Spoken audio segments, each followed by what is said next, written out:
Thank you so much. I'm really delighted to be back here at SIPSI after many years speaking to you about some new research that my colleagues and I have done. I'm really looking forward to discussing it and its implications with you during the short Q&A we're going to have after my talk. So, the basic research question is a pretty simple one. What makes people happy, motivated, productive, and creative at work? Now, this is an important question because presumably we all want to be happy and motivated at work, and our organizations want us to be productive and creative. But the answer to the question isn't so simple. For one thing, do all four of these even go together? Think of the prototypical suffering artist. For another thing, should managers care how happy people are at work? And also, what influences any of these four? Take creativity for a random example. What really drives creativity? People have been wondering about this at least since the time of Plato. I myself have been wondering about it since I was 5 years old. My kindergarten teacher had come to our home for a conference with my mother, and I remember hearing Mrs. Bowyer say at one point, "I think Teresa shows a lot of potential for artistic creativity, and I hope that's something she really develops over the years." Well, I was thrilled when I heard this. I was looking forward to a lifetime as a creative artist. You probably know how this one turns out. That kindergarten year was kind of like the high point of my artistic career. I've never really done anything with art since then, and I've often wondered why. And in the years after that, I thought, I believe that it might have had something to do with the kind of experiences I had with art day by day after that kindergarten year. So that year I was in a very progressive school where we had a lot of free play time, a lot of opportunity to engage in beautiful art materials and just play around with them during the day. The following year, my parents enrolled me in a very strict, traditional parochial school. I actually have a picture of it. There it is, St. Joe's Elementary in North Tonawanda, New York. Does that look like a lot of fun? At St. Joe's, art was, rather than being something integrated into the school day, it was something we had as a subject. And we were given the same bizarre activity to do week after week. We were told to take a reprint of one of the great masterworks in painting, like this, Da Vinci's Adoration of the Magi. We were told to copy it. Copy it, okay? Second grade, 8 years old, no particular skill training, and materials no better than this. It was a real exercise in frustration, and worse than that, we were very strictly graded on these monstrosities we produced. Mine, at least, were monstrosities. I couldn't even figure out how to get all those horses and saints on the page, let alone make them look like horses and saints. There was only one time in all of those years that I even remember hearing the word creative. And one day I decided to do something kind of interpretive and abstract rather than just trying to copy the thing. And I heard the nun pacing down the aisle next to me, and she stopped at one point, and I heard her say, "I think maybe we're being a little too creative." I was mortified when she said this to me. I was angry, I was embarrassed. I viewed her as kind of a cruel person, and I viewed myself as being sort of ridiculous. I lost all my motivation at that point to do anything more with art. Now, in an adult at work, I would call that kind of reaction bad inner work life. This is what I mean by inner work life. It's the perceptions, emotions, and motivations that people experience at work as they react to and try to make sense of the events in their workday. So perceptions are just your thoughts, your judgments, your impressions of what's happening and what it means. Your emotions are your emotional reactions. You could be happy, excited, frustrated, proud, sad. And your motivation is your drive to do what you're doing. We focus in particular on intrinsic motivation, which is the motivation to do something because you're passionate about it, because you really care about it. You're doing it because of interest, enjoyment, satisfaction, and the personal chance, the personal sense of challenge to tackle something that maybe no one else has done. That's inner work life, the confluence of those three things. So I'm going to ask you to think for a moment about your own inner work life. And in particular about those really awful inner work life days. Have you ever been in a business meeting with higher status people where one of those people says something so outrageous that you're momentarily stunned? Yeah? I think we've all been there. Let me ask you, have you, at those moments, have you immediately spoken up and said what you were thinking? If you're like me and most people, no. Did you let it show on your face how horrified you were? If you're like me and many people, not really. You may have sat there kind of like, oh. When you're really thinking, what? What was that you said? So that's why we call it inner work life. It's mostly hidden. And what that means is if you are in any position of authority, it's going to really be hidden from you, especially if that inner work life is negative. You're not going to know what people are experiencing, what their true reactions are. Does it matter? Does inner work life really matter? Well, the short answer is, yeah, you bet it does. It matters a great deal for the people who are doing the work, and it matters for what they do in the work. As a way of illustrating the power of inner work life, I want to tell you the tales of two companies from our research. And I do think of these companies in Dickinsonian terms, the best of times and the worst of times, because one was really the worst of all the companies we studied, and the other was really the very best. And yet, I think of the worst company as kind of like the evil twin of the best company, because when we started our research, the two companies looked very similar. They were both highly profitable, both highly respected. They were known as the innovative leaders in their industries. And yet within just a few years of us finishing our research, the paths of these two companies had begun to diverge wildly. Now, I can't tell you the names of these companies because we promised them confidentiality. We have a lot of very, very inside information on these companies. But if I told you the names, believe me, you would all recognize them. I'm going to start with the worst company. It's one that we call Carpenter Corporation. And it's actually one of the best known consumer products brands in the world. Imagine that you're standing with your coworkers in the parking lot of the building where you work, and you're watching silently as the contents of that building are being auctioned off.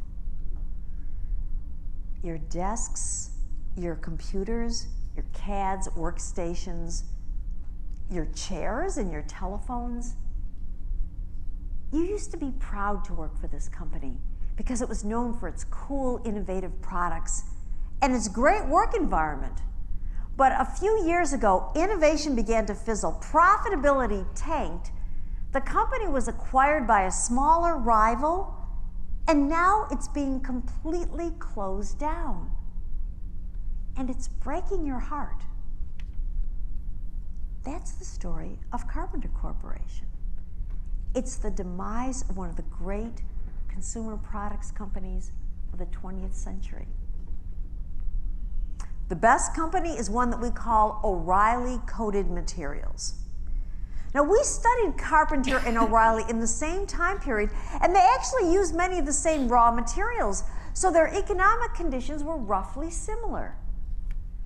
And yet, Carpenter lies dead while O'Reilly continues to thrive at the top of its industry. So what makes the difference between these two companies that once looked so similar and were so highly lauded? Well, I can tell you what doesn't make the difference. It's none of these things, because these were all equivalent. They were both public companies. They had very similar incentive systems. They were both able to hire at the top of the skill levels in their disciplines because everybody wanted to work at these places. These were great places to be. And we actually have personality data on all of the people who participated in our research. And the distributions of personalities were no different between these two companies. When we delved deeply, we discovered that what really made the difference was the day-by-day inner work life experienced by the employees in these two companies. It was the culture. And that means what happens, what people say and do day by day. That's really what makes up the culture. It turns out that a new top management team had been hired at Carpenter not long before we started our research. And by what they said and did every day, they slowly poisoned the culture and degraded inner work life. So I said a few minutes ago that inner work life is hidden. It's kind of a challenge to study it for that very reason. We decided that the best way to get at inner work life would be to ask people to send us daily, confidential electronic diaries at the end of their workday. We approached companies in 3 different industries. We had a total of 7 companies participate in the study across those 3 industries. We had people in 26 creative project teams. And when I say creative project, I mean that the project was one where you needed new and workable ideas in order to be successful in these projects. Many of them were new product development. Some were developing new business processes or solving complex client problems. But they all required creativity. We studied these projects. We actually collected diaries from people in these project teams every day during the entire course of the project that they were working on, an average of 4.5 months. We had 238 professionals in these 26 teams, and in all, we collected nearly 12,000 individual daily diary reports. As you can imagine, this is an incredible treasure trove of data. We had numerical data on inner work life. So one part of this daily diary form that we emailed to everyone was a set of scales where we asked them to rate their emotions, their motivations, and their perceptions that day. We also had separate numerical data on performance. These people's supervisors and their colleagues rated their creativity, their productivity, and several other dimensions. To me, the most interesting part of this data treasure chest is the stories that we got in these daily diaries. The last question on the form that people got every day asked them to briefly describe one event that stood out in their mind from the workday. We said it could be anything at all as long as it was relevant to the work or the project. Let me give you examples of some of these stories that people told us. This first one is from a product manager named Sophie at Carpenter Corporation. I don't understand why R&D kills so many of my projects, yet I'm supposedly measured on new product development. The VP of R&D killed my new handheld mixer 3 times before it was approved a couple weeks ago. Very conflicting goals causing us to start, stop, restart, etc. Now this was one of Sophie's very worst inner work life days. Her emotions that day were over 1.5 standard deviations below her own baseline, and her intrinsic motivation for the work was over 2.5 standard deviations below her own baseline. Unfortunately, this was not an isolated kind of event. These sorts of things happened all the time at Carpenter Corporation. I want you to contrast the upper management support that Sophie was getting, or not getting, she and her team, with this story from O'Reilly Coated Materials. This is Dave, who is a team leader. presented 1.5 hours worth of technical data, market information, process capability, and cost information in the project review. The review was very well received. Much assistance was given, and we passed.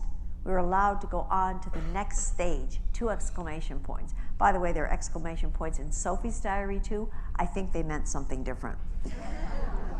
This was not an isolated incident for O'Reilly. This kind of thing happened all the time, where people were getting useful feedback, support from upper management.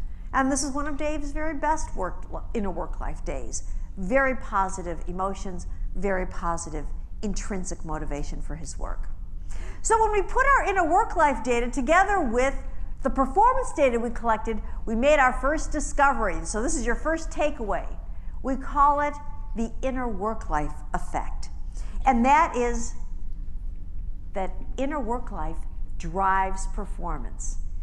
When people are having more positive perceptions, more pleasant emotions, and stronger intrinsic motivation for the work on those days, in those weeks, and those months, they are more likely to perform better.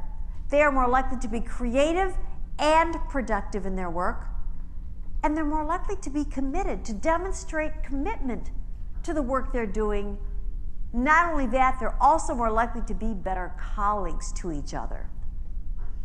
Let me give you an example. One of the analyses we did, we found that if you're in a better mood on one day, not only are you more likely to come up with a creative idea that day, you are also more likely to come up with a creative idea the next day, regardless of the next day's mood. So there's a kind of incubation effect, where positive inner work life sets up new associations in your cognition that can actually result in a creative idea that day, or kind of cook overnight and show up in a creative idea or a new solution to a problem the following day. You could call this inner work life effect the Zappos effect. How many of you are Zappos customers? Okay. You might know that Zappos has created an online commerce powerhouse, selling shoes and now clothing and various other things, in part powered by the happiness philosophy of the CEO, Tony Hsieh. Tony says, we believe you can't have happy customers unless you have happy employees. And there's considerable evidence from people who have gone in there and studied Zappos that in fact the employees really are happy there. Even people who are working in the call center, taking customer orders all day, which can be a deadly dull job in most call centers, those people really enjoy their work. And the people in the warehouse running around fulfilling customer orders, they enjoy their work. Okay, so that's an anecdote that supports the inner work-life effect, but there's additional hard data that came out in a study by some other researchers last year who had survey data from dozens of different companies, and they found that those companies where employees have more positive inner work life, higher job satisfaction, and more positive perceptions of the organization at one point in time, those companies do better at a later point in time. And I'm talking about not only greater employee retention, greater customer satisfaction, higher revenue, but also greater profitability. In other words, inner work life drives the bottom line. So, if inner work life is so important for performance, what drives inner work life? To look at this, we went into those diaries and analyzed the very best inner work life days that people had to see what was happening on those days. And that's when we made our second discovery. This is your second big takeaway.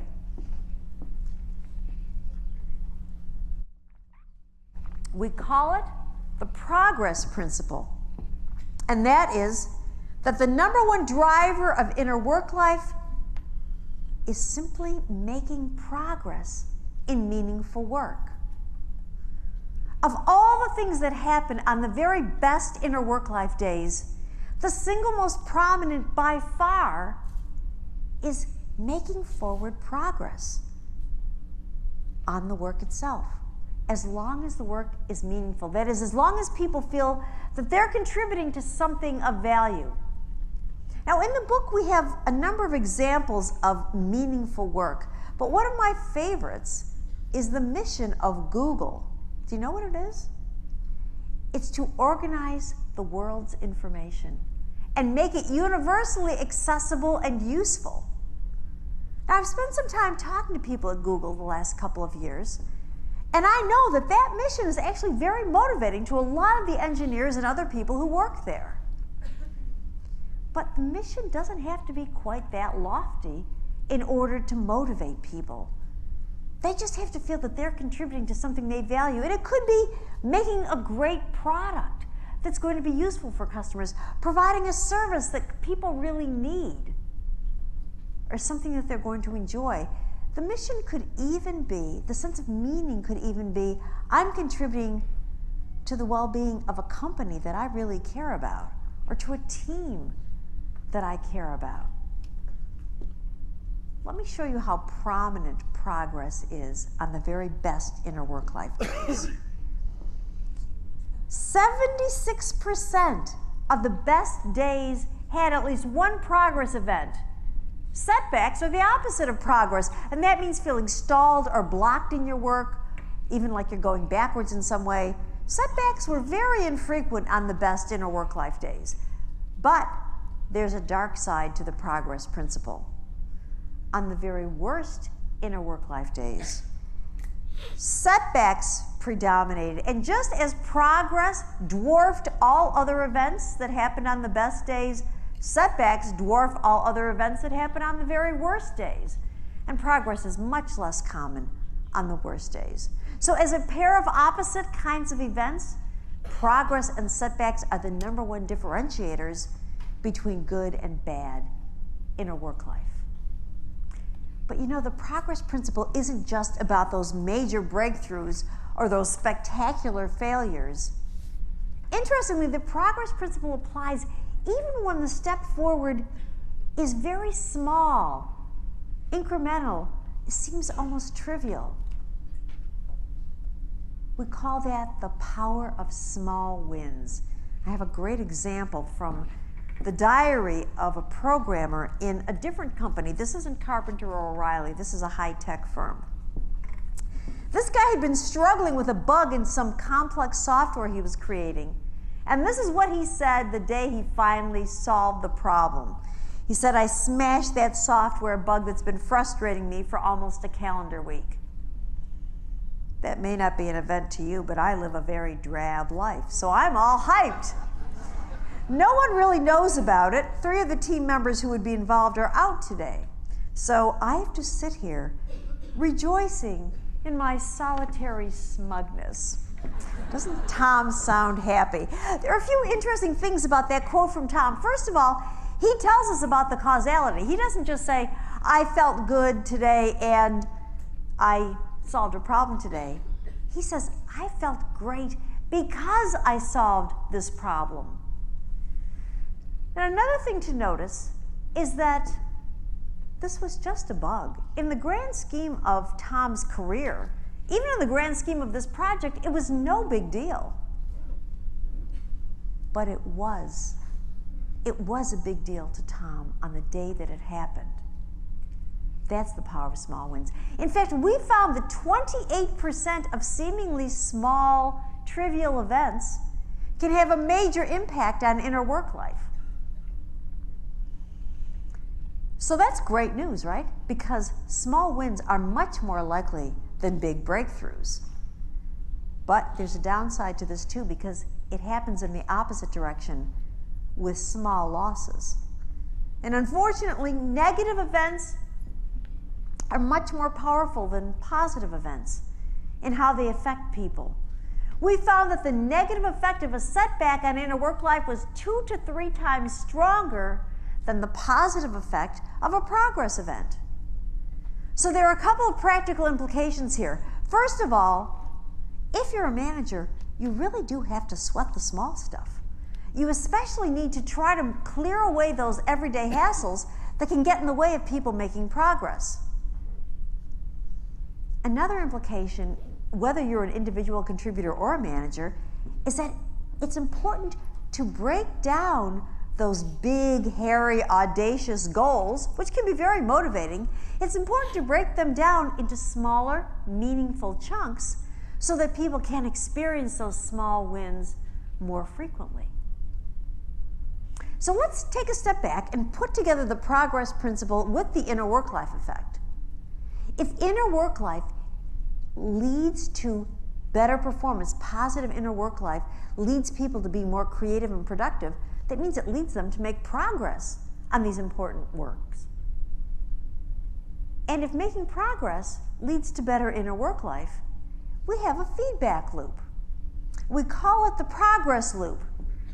And these loops can continue unabated unless something happens to interrupt people's ability to make progress in their work, or something happens to degrade inner work life. Unfortunately, you can get these spirals in the negative direction too, where people are having negative inner work life that impedes their ability to make progress in the work. They're not as creative, they're not as productive, which makes them feel even worse, have worse inner work life, and you can get the kind of death spiral like we saw happening in Carpenter Corporation. So what are the implications? What can managers actually do to get and keep these progress loops going in the positive direction?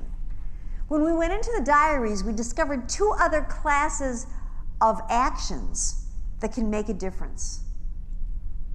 First, we call them catalysts. These actions are things that directly support progress in the work. The opposite of catalysts are inhibitors. So a catalyst might be resources for the work or help getting the work done. We also discovered what we call nourishers.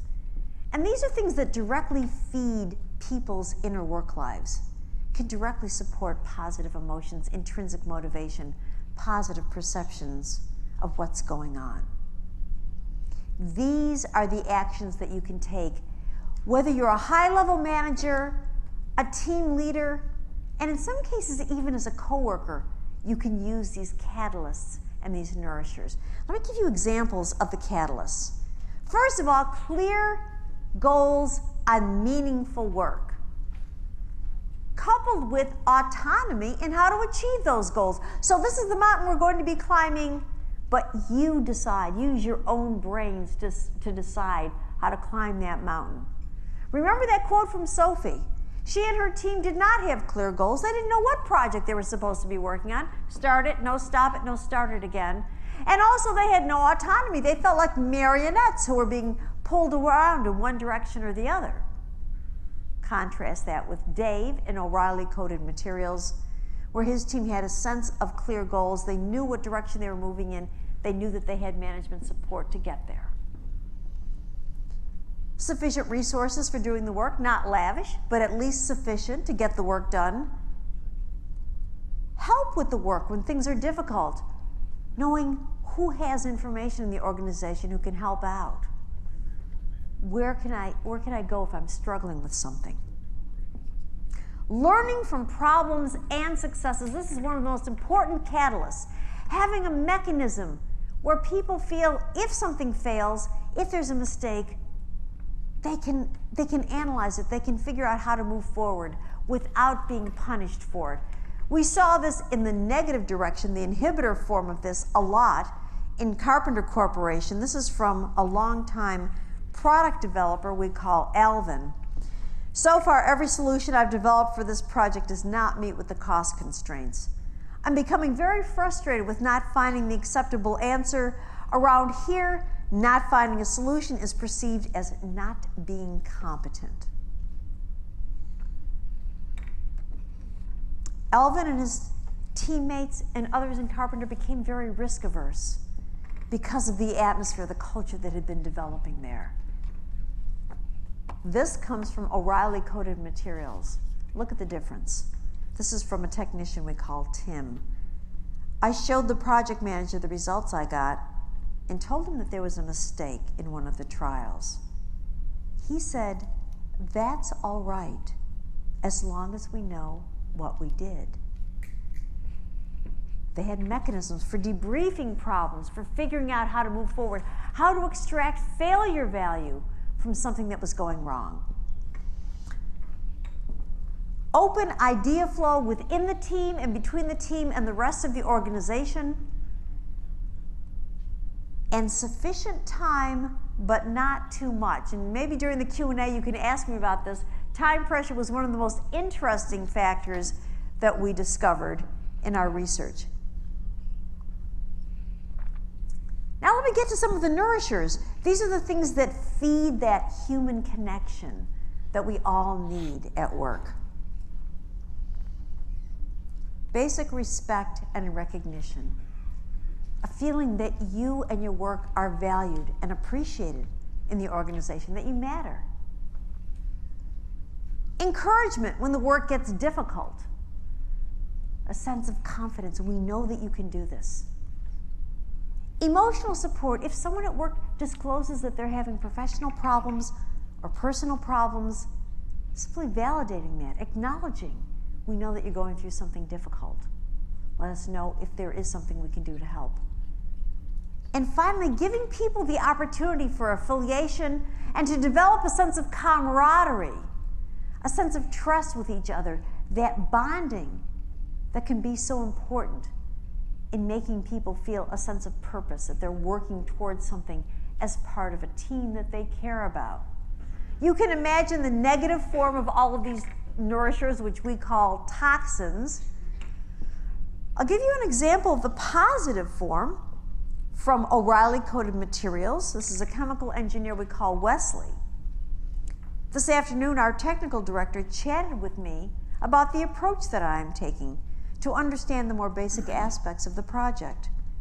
He was very appreciative about it and encouraged me to continue in this direction. Encouraged me to continue in this direction.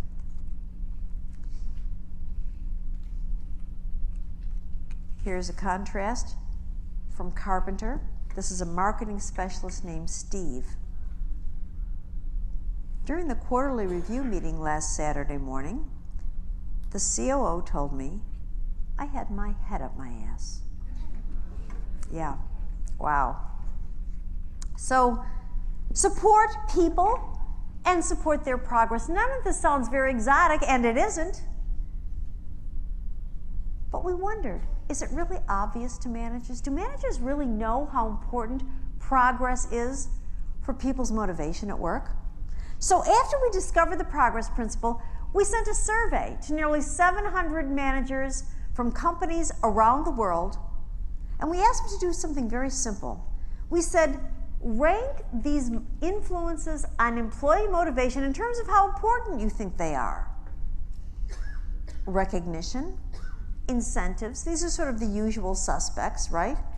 Clear goals in the work, progress in the work, and interpersonal support. Now, all of these are motivators, but we know from our research that progress is number one by a lot. So the question is, would these managers rank progress as the number one employee motivators? So this is the answer. Well, it didn't come in number one. They ranked number one, recognition. Number two, clear goals. They didn't rank it number three, which was incentives, nor did they rank it number four. That's right.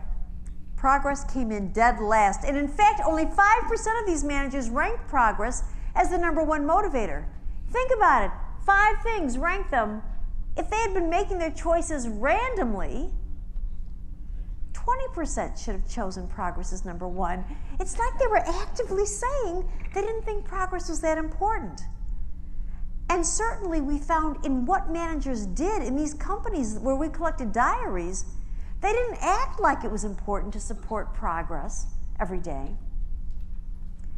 So what's the implication? What does this mean for you if you want to get progress loops going in your own organization? What can you do for the culture? It doesn't mean that you have to become an emotional intelligence genius. It doesn't mean you have to try to psychologize people and probe deeply into their inner work lives. In fact, I think that would be a very bad idea. It doesn't mean that you have to bring in clowns at lunchtime to cheer people up. What it means is that you need to support people and support their progress every day.